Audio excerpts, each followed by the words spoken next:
किस पाप के कारण स्त्रियां पराये पुरुषों से शारीरिक संबंध बनाती हैं? मित्रों, एक समय की बात है जब भगवान शिव माता पार्वती के साथ कैलाश पर्वत पर विश्राम कर रहे थे। तभी देवर्षि नारद कैलाश में आते हैं और मां पार्वती और शिव जी को प्रणाम करते हुए कहते हैं, हे प्रभु, आपकी सदा ही जय हो।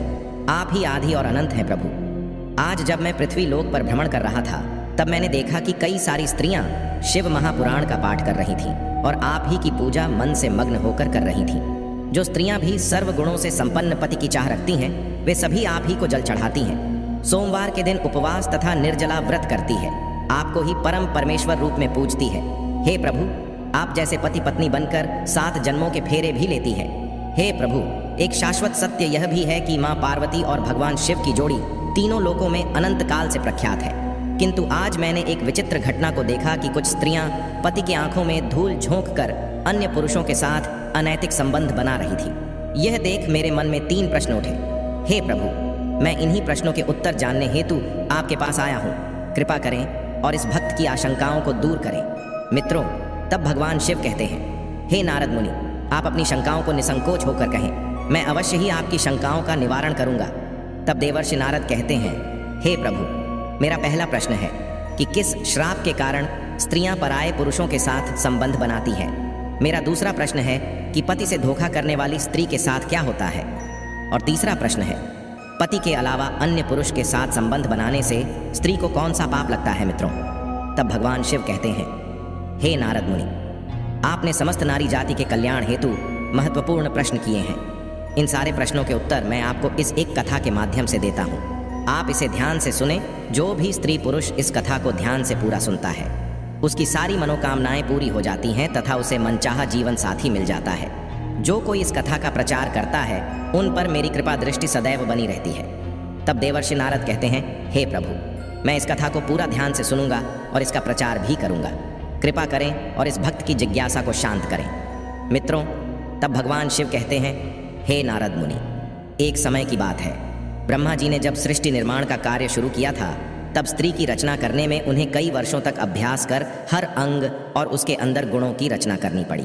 उसके मन को अति जटिल प्रकार से निर्माण किया गया, इसलिए स्त्री के मन को समझ पाना बहुत कठिन होता है। उसके अंदर सौम्यता और निष्ठुरता के दोनों गुणों को डाल दिया था।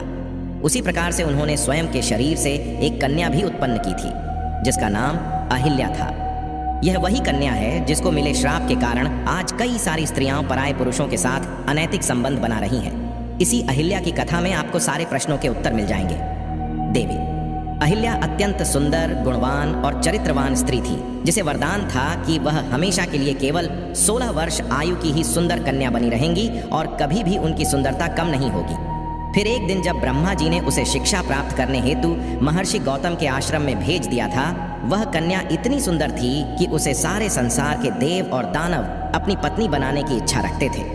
किंतु जब मुनि गौतम के आश्रम में अत्यंत सुरक्षितता में शिक्षा ग्रहण करने बाद जब उसे आर्षि गौतम ने वापस ब्रह्मा जी के पास भेजना चाहा, तो उनके मन की पवित्रता को देख ब्रह्मा जी ने अहिल्या का विवाह मुनि गौतम के साथ करा दिया, यह कहकर कि आपके जैसा योग्य वर पूरे संसार में नहीं है।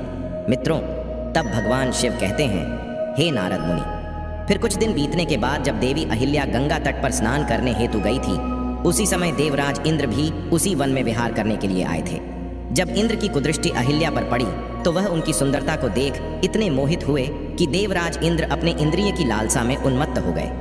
मित्रों, जब इंद्र को इस बात का पता चला कि उनका विवाह आर्षि गौतम के साथ हो चुका है, फिर भी वह उनके पीछे उन्हें पाने के लिए पड़ गए। वह हर रोज उन्हें देखने के लिए छुप छुप कर उनका पीछा करने लगे। उसने आर्षि गौतम और देवी अहिल्या की सारी गतिविधियों को जान लिया और फिर एक दिन चंद्रमा के पास गए। मित्रों, भगवान शिव कहते हैं, हे नारद मुनि, जब भी कोई व्यक्ति अपने मित्र का चुनाव करता है तो सबसे पहले उनके आचार विचार एक जैसे ही होते हैं, जैसे कि किसी चोर का मित्र चोर ही होता है और संत का मित्र संत ही होता है। फिर एक दिन इंद्र और चंद्र ने मिलकर एक योजना बनाई, जिसके अनुसार एक रात को इंद्रदेव मुनि गौतम के भेष में अहिल्या के पास जाएंगे और चंद्रमा इस जोखिम भरे कार्य में उनकी सहायता करेंगे। हे नारद, चंद्रमा ने भी अपनी गुरु से धोखा किया था, जिसका कारण यह था कि चंद्रमा के गुरु देवगुरु बृहस्पति हैं। एक बार चंद्रमा शिक्षा हासिल करने के लिए बृहस्पति के पास गए थे। वहां चंद्रमा बृहस्पति की पत्नी तारा की सुंदरता पर मोहित हो गए और उनसे प्यार करने लगे। इसके बाद तारा चंद्रमा के साथ चली गईं और बृहस्पति को छोड़ दिया।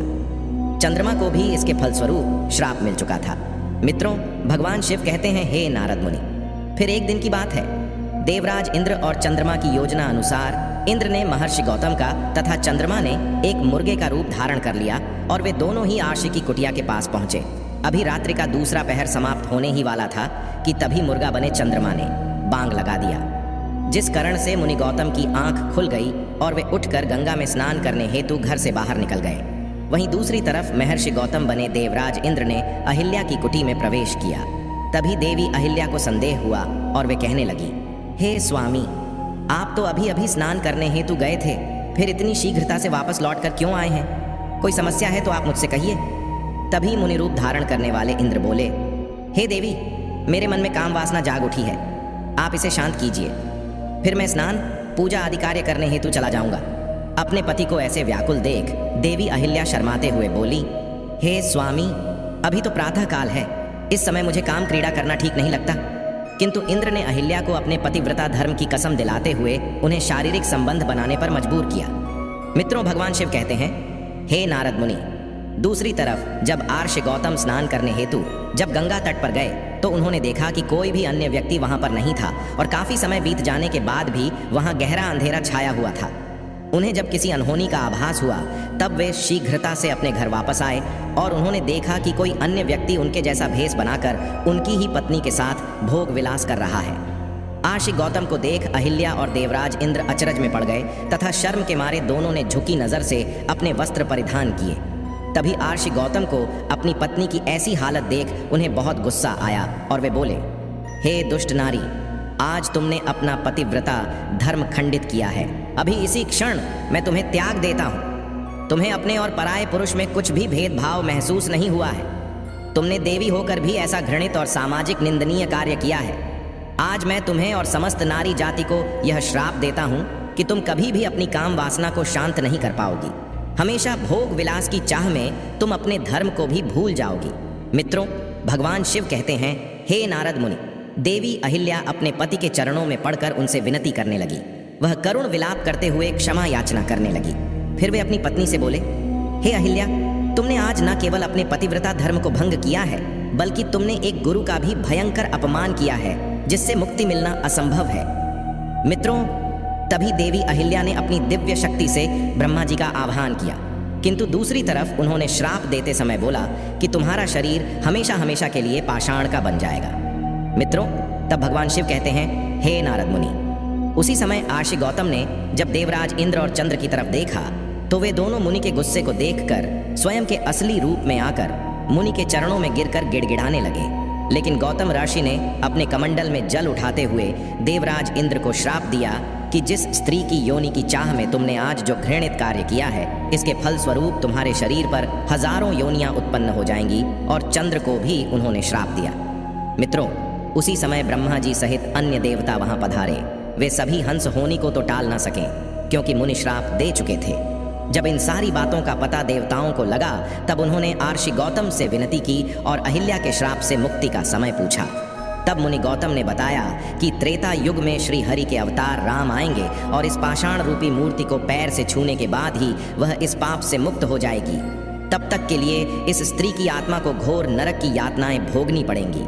उसे यमराज द्वारा कई जन्मों तक नरक की सजा सारी भुगतनी पड़ेगी और उसे भोगने के बाद भी उन्हें तुच्छ प्राणी की योनि में जन्म लेना पड़ेगा। मित्रों, वहीं दूसरी तरफ देवराज इंद्र के शरीर पर जब 1000 योनि उभर आई तो सभी देवी देवता उन पर हंस हंस कर उनका उपहास करने लगे। तब इंद्र सहित सभी देवता आर्षि गौतम से इस श्राप का उपाय मांगने लगे तो उन्होंने सभी का सम्मान करते हुए उन सारी योनियों को आंखों में बदल दिया। मित्रों, शिव जी कहते हैं, हे देवर्षि नारद, अब आपको समझ आया होगा कि आखिर किस श्राप के कारण स्त्रियां पराये पुरुषों के साथ संबंध बनाती हैं। और जो भी स्त्री दूसरे पुरुषों के साथ भोग विलास करती है उसे कई वर्षों तक नरक की सजा भोगनी पड़ती है। जो भी स्त्री अपने पतिव्रता धर्म का पालन करती है उस पर मेरा आशीर्वाद बना रहता है। अगर कोई स्त्री जाने अनजाने में यह पाप करती है तो उसे घोर नरक की सजा भोगनी पड़ती है और किसी भी प्रकार के व्रत, तप और उपवास का फल प्राप्त नहीं होता है। उसके सारे पुण्य कर्म शून्य हो जाते हैं।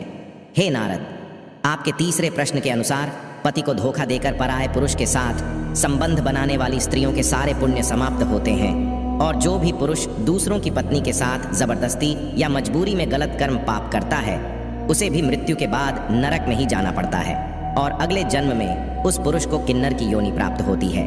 जो भी स्त्री या पुरुष अपने जीवन साथी के साथ छल पूर्वक व्यवहार करते हैं उन्हें भी कई प्रकार के कष्ट भोगने पड़ते हैं। हे नारद, अब मैंने आपके सारे प्रश्नों के उत्तर दिए हैं। तब देवर्षि नारद कहते हैं, हे प्रभु, आज मैं धन्य हो गया हूँ। तो मित्रों, आशा करते हैं आपको यह कथा अवश्य ही पसंद आई होगी। तो कमेंट में सच्ची श्रद्धा से हर हर महादेव अवश्य लिखें।